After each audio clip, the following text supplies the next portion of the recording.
भारताचे एक सार्वभौम समाजवादी धर्मनिरपेक्ष लोकशाही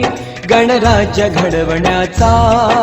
व त्याच्या सर्व नागरिकास सामाजिक आर्थिक व राजनैतिक न्याय विचार अभिव्यक्ती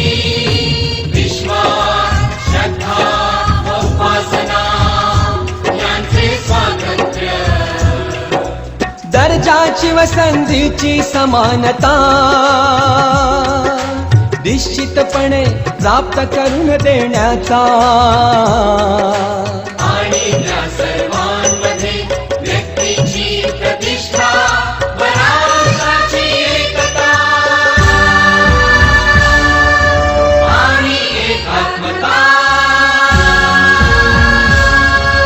यांचे आश्वासन देणारी बंधुता प्रवर्धित करण्याचा संकल्पपूर्वक निर्धार करून आमच्या संविधान सभेत आज दिनांक 26 नोव्हेंबर 1949 रोजी याद्वारे हे संविधान अंगीकृत आणि अधिनियमित करून सदा अर्पण करत आहोत सदा अर्पण करत आहोत